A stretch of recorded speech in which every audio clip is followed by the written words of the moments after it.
Assalamualaikum warahmatullahi wabarakatuh.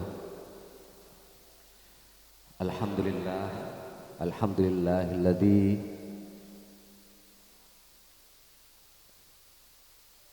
hadzal maqam wa hadza Indonesia. Wassalatu wassalamu ala sayyidina Muhammad wa ala alihi wa sahbihi wasallim wa jama'in amma ba'du.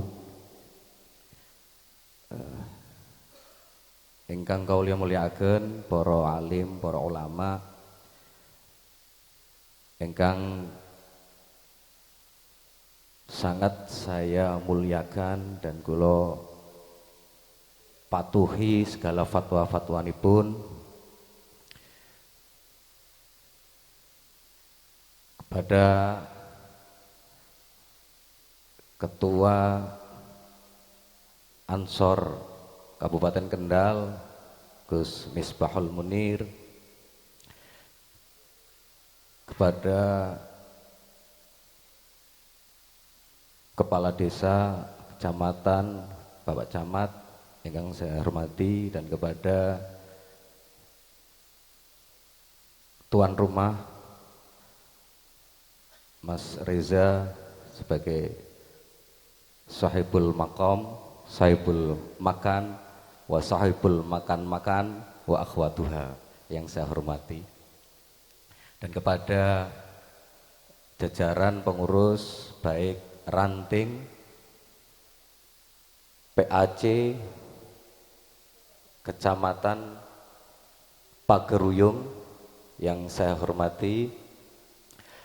Alhamdulillah, hari ini akhirnya saya nyampe juga di tempat yang mulia ini, yang tadinya kula sampun izin karena sampai tadi malam jam 1:30 itu masih dalam perjalanan, dan alhamdulillah Allah memberikan keberkahan kita dapat bermuajahah dalam rangka Festival Rebana X Kawadanan Selokaton ini, dan semoga ini menjadi tempat yang barokah dan semoga kita mendapatkan keberkahannya dari maulid atau lomba sholawat ini, amin ya rabbal alamin. Yang kedua, sholawat dan salam kita aturkan kepada junjungan kita Muhammad sallallahu alaihi wasallam. Semoga kita mendapatkan syafaatnya di yaumil kiamah dan diakui menjadi santrinya Rasulullah sallallahu alaihi wasallam, amin ya rabbal alamin. Bapak Ibu yang saya hormati dan rekan-rekan, sahabat-sahabat yang saya hormati,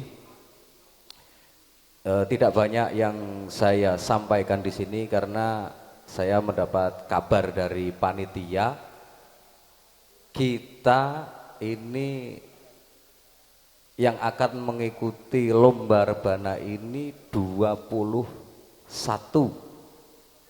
peserta, dan saya mendapatkan kabar juga itu sudah ditutup jauh-jauh hari pendaftarannya. Kalau tidak ditutup mungkin akan 3 hari 3 malam tidak berhenti. Jadi ini saya tidak panjang yang saya sampaikan, dengan ada juga ini adalah agenda bagian dari kita menghormati Hari Pahlawan 10 November ya. Ini adalah bentuk rasa syukur terhadap kepada Allah Subhanahu wa taala, dan cara mensyukurinya adalah kita bermaulid, bersolawat dengan bentuk festival ini. Dan ini 10 November ini, kalau kita melihat terjadinya 10 November ini adalah efek dari pecahnya yang sudah direncanakan, diinginkan, diidamkan oleh pendahulu-pendahulu kita. 10 November ini tidak semata-mata hari itu juga pecah perang, hari itu juga terjadi perlawanan para pemuda-pemuda kita, bangsa Indonesia ini. Tapi ini adalah hal yang diidamkan jauh-jauh hari, akan tetapi sifatnya masih lokalitas. Contohnya Cut Nyak yang itu meneruskan dari Tengku Umar. Ya, meneruskan dari Tengku Umar. Itu adalah sebuah perlawanan terhadap penjajahan waktu itu. Di Jawa ada perang Jawa, ada di Ponegoro. Dan di daerah-daerah itu sudah ada perlawanan-perlawanan yang sama. Apa tujuannya? Mengusir penjajah. Dan di sana juga sama para pemuda-pemuda. Akhirnya pada saat sebelum, ini panjang sebetulnya ceritanya ya, ini saya singkat saja. Akhirnya saat agresi kedua, di mana sekutu dibencengi oleh Inggris, itu sudah menguasai Jakarta. Akan tetapi di Surabaya tidak mau untuk sama dikuasai seperti halnya di Surabaya. Oleh karena perlawanan-perlawanan itu muncul, keresahan-keresahan itu muncul. Di Jakarta sudah dikuasai, Surabaya tidak mau. Siapa? Di situ adalah gabungan, ada PRRI, ada TKR, ada pemuda TKR, ada Hizbullah. Ini adalah bentuk kita, gambaran kita bahwa kita tidak bisa sendirian. Tidak bisa sendirian. Karena terbentuknya Negara Kesatuan Republik kita ini atas perlawanan bersama-sama, keinginan yang bersama-sama, tidak mau dijajah.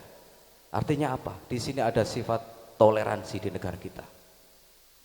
Tidak bisa Ansor sendirian untuk membangun Surakonto ini, nggak bisa. Kita harus tetap melihat di situ ada Ansor, mungkin ada pemuda Kristen, di situ ada pemuda Hindu kalau ada. Dan ini adalah kekuatan kita, adalah hidup bersama. Oke.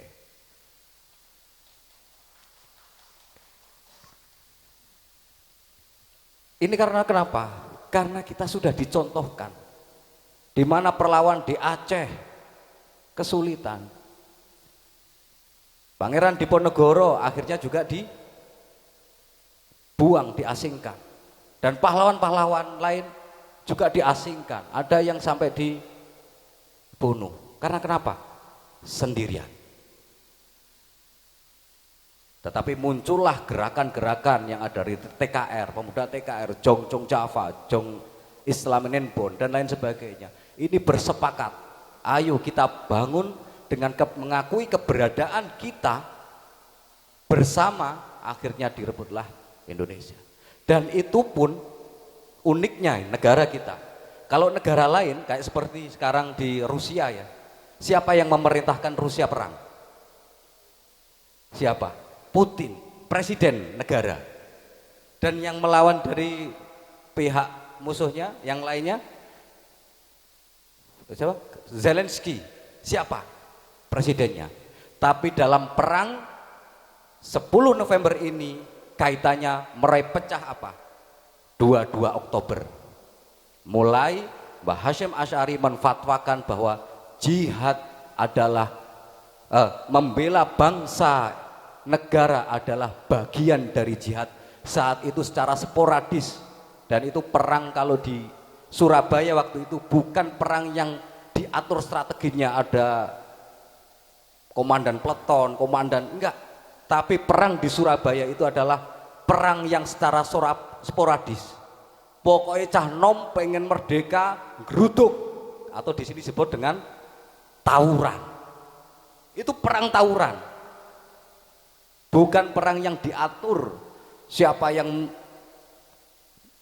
menyerang dari udara, siapa yang menyerang dari laut, siapa yang dari darat, siapa dulu yang dimajukan, tank atau dan lain sebagainya dimajukan. Enggak, itu perang secara sporadis.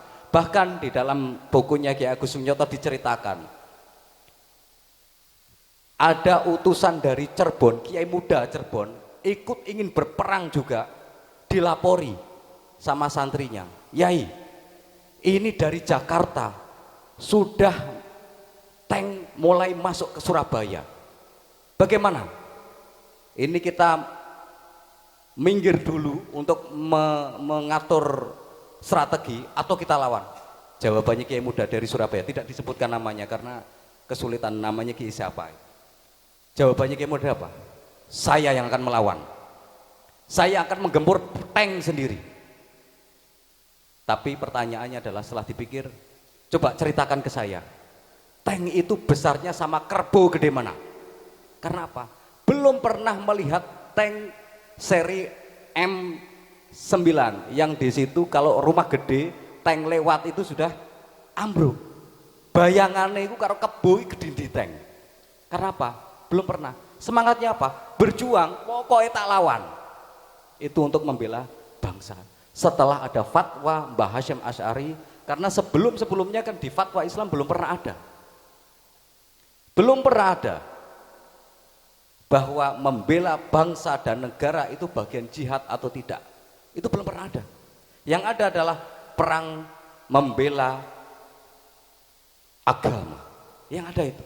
Tapi hujahnya Mbah Hasyim Asy'ari, perang membela bangsa dan negara adalah bagian dari jihad. Dan di situ Bung Tomo Sowan itu setelah dalam peperangan perang selama 2 hari mendesak, lah ini yang uniknya di sini. Perang sudah terjadi tapi Bung Tomo dan teman-temannya dari Hizbullah, dari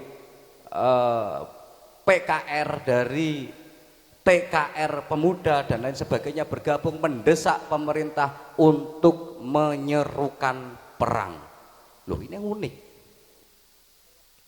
Di mana-mana Vladimir Putin memerintahkan negara akan perang, baru terjadi peperangan. Di Indonesia, fatwa ulama dulu memerintahkan perang berjihad, sudah terjadi, baru Soekarno menyerukan perang melawan Surabaya. Loh, ini unik kita.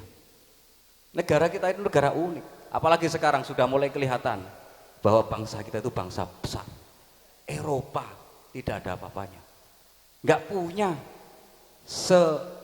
Semalam saya bertemu dengan teman yang barusan ditugaskan dari Polandia. Pisang itu loh. Pisang rong tundun itu harganya 230.000 sekarang. Pisang. Di sini 20.000. Jangankan 20.000, kalau 20.000 agak ke kota sedikit lah. Kalau di sini mau beli malah dikei sakol. Di sini. Lah ini di sana sudah, ya kalau dinamakan resesi itu ya sudah terjadi. Tapi kita itu tidak pernah resesi, insya Allah. Insya Allah negara kita tidak pernah. Karena apa? Keberkahan itu. Dan baru yang ditugaskan di Polandia teman saya itu baru menyadari bahwa kekuatan kita adalah rakyatnya, bangsanya patuh terhadap ulama. Ternyata kekuatannya ada di sana. Di negara-negara Eropa hidupnya sendiri-sendiri. Tidak ada yang diikuti. Mereka patuh kepada negara karena mereka tidak punya kekuatan melawan pimpinannya. Itu saja. Kalau kita tidak. Kalau kita patuh terhadap ulama, patuh terhadap pimpinan, ya memang harus patuh, begitu aja. Ngerti tatanannya. Sehingga apa? Ini merembet kepada kehidupan sosial budaya. Di Eropa sana parkir bayar atau diusir. Kalau di sini parkir ngene tanggane monggo malah monggo pinara malah dikai mangan barang padahal nggak kenal. Ini kekuatan kita. Monggo ngopi malah dikon ngopi barang. Kan nginep gawe ke golek ke kamar burine di kamar malah kon nginep 3 hari dan lain sebagainya. Ini budaya kita, kekuatan budaya kita. Bukan soal uang, bukan soal harta yang memberikan bangsa ini kuat. Tapi apa? Sosial kebudayaan, ilmu yang kuat,